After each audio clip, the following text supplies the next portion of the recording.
सुशांत सिंह राजपूत की मौत के मामले में उनके को नीरज ने चौंकाने वाला खुलासा किया। रिपोर्ट्स की माने तो सुशांत के house manager Samuel Miranda, housekeeper Dipesh Sawant और रिया चक्रवर्ती के भाई शोभी उन्हें ड्रग गांजा दिया करते थे।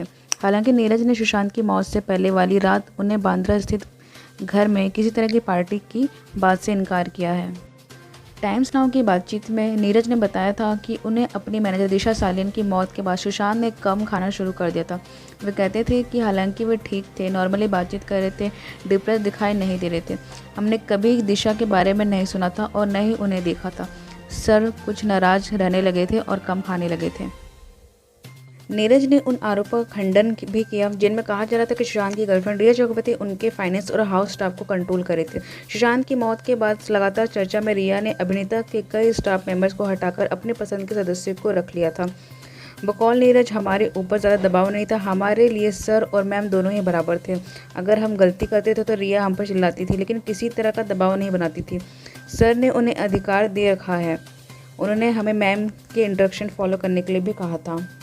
नीरज ने 14 जून के घटनाक्रम को याद करते हुए कहा था कि सुशांत सर को सुबह पानी में दिया था, जबकि जूस केशव ने दिया था। सुबह 8 बजे से आसपास में सुशांत सर से आखिरी बार मिला था। सर उसके बाद कमरे में चले गए और बाहर नहीं आए। और नीरज ने इस बातचीत में कहा था कि सुशांत के घर पर 13 जून की शाम न कोई पार्टी हुई थी, न कोई आया और न ही वो घर से बाहर गए थे। रिया भी 8 जून के बाद उनके घर पर नहीं आई थी। नीरज ने सीबीआई की ओर से उन्हें सरकारी गवाह बनाने का दबाव भी खारिज किया है। मीडिया में एक वर्ग में चल रहा है कि नीरज कई दिनों से गायब है। इसे लेकर उन्होंने कहा था कि वे दिल्ली स्थित अपने घर में हैं और जांच एजेंसियों का सहयोग कर रहे हैं। नीरज सिंह सुशांत के घर उनकी मौत से 8 महीने पहले से काम कर रहे थे। उन्हें रिया चक्रवर्ती ने ही नौकरी पर रखा था। नीरज से बिहार और मुंबई पुलिस पूछताछ कर चुकी है।